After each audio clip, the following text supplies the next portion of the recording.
Bonjour à tous, aujourd'hui j'ai la joie d'accueillir Noémie Tessier-Dorfeuille. Bonjour. Bonjour Marie-Laïla. Merci beaucoup d'être avec nous en ce 15 avril, date historique qui marque le 5e et triste anniversaire de l'incendie de la cathédrale Notre-Dame. C'était un lundi saint. Noémie Tessier-Dorfeuille, vous êtes engagée dans la réouverture ecclésiale de ce monument. Vous êtes la coordinatrice du pèlerinage des pierres vivantes qui a réuni quelques 1500 pèlerins à Notre-Dame le lundi saint. C'était le 25 mars dernier, une date également très symbolique. Ce fut un très beau moment. Ce fut un moment de grande joie et de grande paix, à commencer par la clémence du temps, puisque 2 jours avant, nous étions en week-end pluvieux à Paris et sous une semaine de tempête. Et c'est vrai que quand on prépare un événement en y mettant tout son cœur, avec plein d'autres bénévoles, une fois par an, on espère à minima, puisque nous étions en procession dans les rues de Paris et pour une louange et une adoration avec un orchestre et 2 chorales, Haut les Chœurs et Ultrea. Donc on aurait été vraiment désolés que la pluie soit avec nous. Et vraiment, ça a été un beau signe que cette clémence du temps. Et ça a été vécu, je pense, avec une grande paix, parce que les pèlerins qui sont venus faisaient ça vraiment spontanément, joyeusement. Ils venaient de beaucoup d'horizons différents. Les plus pauvres, rassemblés autour de Notre-Dame de tendresse, de fratello, avaient un sourire jusqu'aux oreilles. C'était vraiment... Ils étaient rayonnants. Et on a pu écouter aussi plusieurs personnes accompagnées par des personnes qui s'occupent du pôle solidarité du diocèse de Paris, donc de l'exil. Il y a 3 branches, j'ai oublié les 2 autres, mais qui ont pu travailler ensemble et s'adresser à leur mère, Notre-Dame. Et je pense que la confiance dont ils ont fait part, enfin dont ils nous ont témoigné aussi en parlant à la Vierge Marie, a été un vecteur de grande joie pour tous ces pèlerins. Il y avait du monde, Noémie Tessier-Dorfeuille, vous l'avez dit, près de 1500 personnes. Oui, oui. Bah, c'est impressionnant à chaque fois, d'autant plus qu'on ne maîtrise pas du tout l'arrivée des pèlerins, donc on commence à beaucoup moins sur le parvis de la basilique Notre-Dame des Victoires, qui est un lieu très fort dans le diocèse de Paris, plein de miracles et rempli d'actions de grâce. Et on part de là à quelques-uns, enfin on était déjà je pense 500, mais pas tellement plus. Et puis on arrive et les gens arrivent petit à petit. Il y avait 120 missionnaires aussi qui étaient en binôme autour des pèlerins, et beaucoup nous ont dit mais c'était magnifique de pouvoir orienter les touristes qui du coup s'arrêtaient 10 minutes, etc. et pouvaient échanger sur ce sujet. Donc oui, ça tournait, les gens venaient, partaient, arrivaient plus tard en sortant du travail. Et il y a eu un moment fort aussi, même visiblement, c'est on a allumé tous les cierges au moment du début de l'adoration.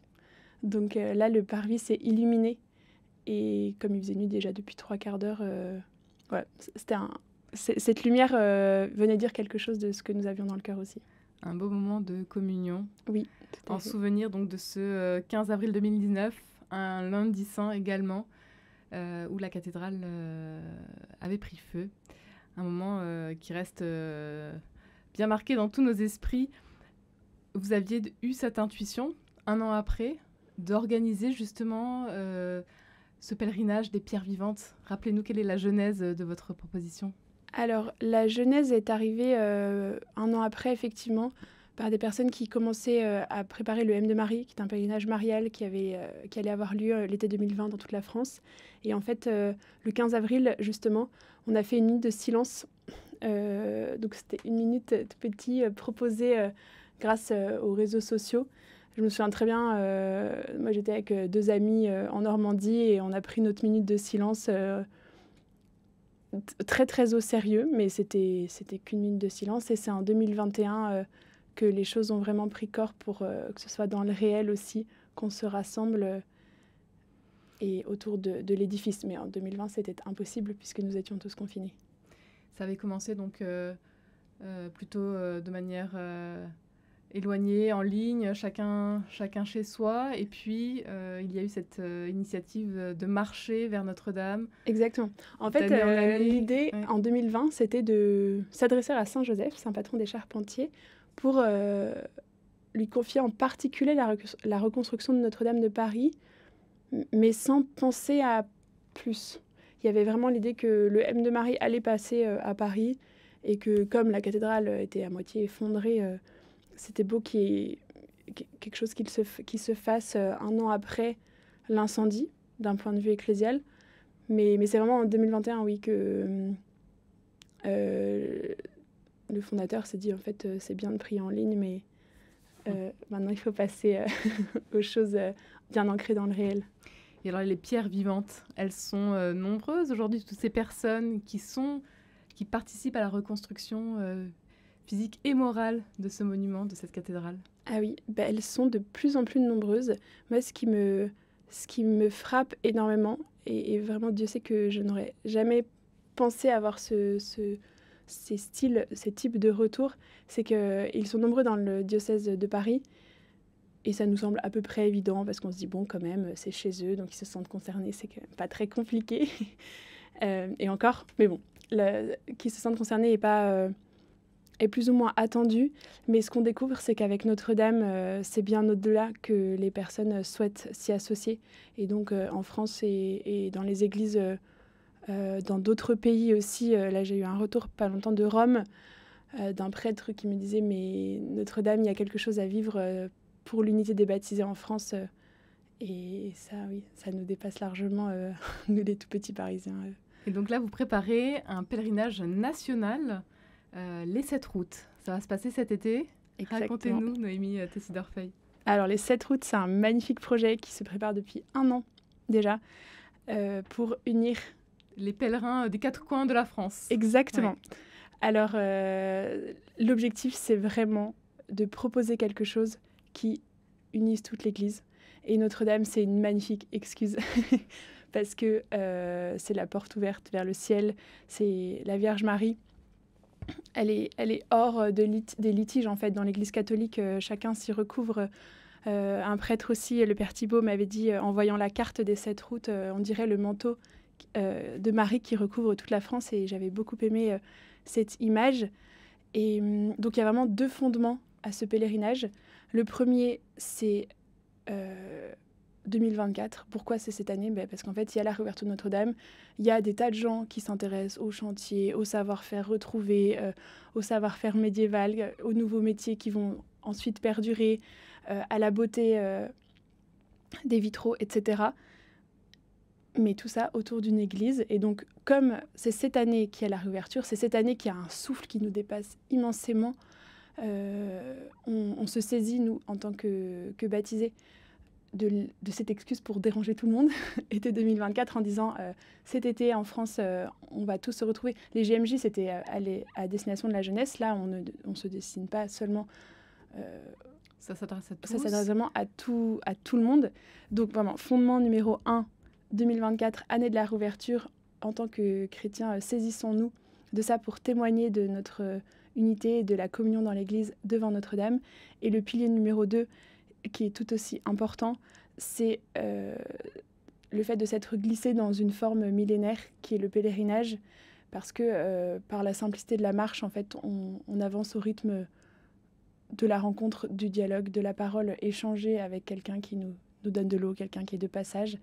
Et cette forme-là, on le voit par l'essor d'un tas de pèlerinages, notamment en France, qui ont lieu chaque année. Et c'est quelque chose, je crois, qui parle spécialement aujourd'hui, dans cette sobriété, de partir avec son sac en priant. Et donc voilà, ce mélange a donné les 7 routes qui auront lieu pendant 7 semaines l'été prochain. Et tous les Français, et bien au-delà des Français, puisqu'il y aura des messes d'Action de grâce d'ailleurs dans plusieurs pays en même temps que la messe d'Action de grâce à Paris, mi-septembre, sont invités à venir 1 heure, 2 jours, 3 semaines, comme ils le souhaitent.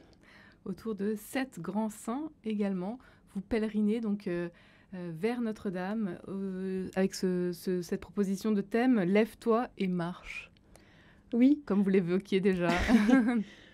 En fait, Être baptisé, c'est à aucun moment, là je pense au pape François à Cracovie qui nous disait on n'est pas appelé à être assis dans un canapé.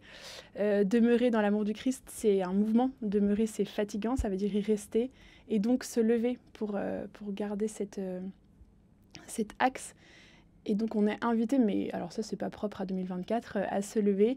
Et là on propose des créneaux de marche. En particulier qui sont vraiment destinés à tous. Et la beauté de ce pèlerinage, c'est que en fait, les personnes qui ont lancé ce pélé se sont dit on veut vraiment faire les choses en grand. Et donc elles ont déjà contacté plus de 600 communautés religieuses pour leur donner la prière de préparation. Donc on a de nombreux retours de pères abbés, de mères abbesses, etc. qui s'associent à ça. Moi, je suis responsable de trouver des référents locaux dans les paroisses, dans les diocèses, pour porter avec leur talent, avec leur richesse, la manière dont sera, j'allais dire sculpté, mais sera défini le programme de la journée. Et donc, on se retrouve vraiment avec l'Église de partout qui travaille ensemble. Qui convergera vers Notre-Dame, 7 routes, donc plus d'excuses, ça partira de Normandie, de Bretagne, de l'Est, du Sud-Ouest, de l'Est, du Nord bien évidemment, j'ai oublié le Sud-Est, de partout en fait. Et il y en a même une qui part de tout près. Et une toute spéciale. Voilà, la couronne mariale qui part de Nanterre et qui fera le tour des banlieues de Paris, donc de tous les diocèses d'Île-de-France. Et ça, c'est porté par un bénévole, Jean-Gabriel de Fratello, qui a vraiment ce souci de rejoindre aussi les lieux de grande fragilité, de grande pauvreté. Donc, on a l'habitude des grands pèlerinages, on imagine déjà la campagne, etc. Et donc, il y a aussi cette route très importante qui convergera vers Paris. La couronne mariale avec Fratello. Un grand merci, Noémie Tessier-Dorfeuille, pour en savoir plus. Tout simplement, les7routes.fr avec ce grand rendez-vous le 14 septembre, donc à Paris. Et le 15 pour la messe. Donc veillée de prière avec tous les pèlerins de la France entière. Un grand merci d'avoir été avec nous aujourd'hui. Avec grand joie. Merci.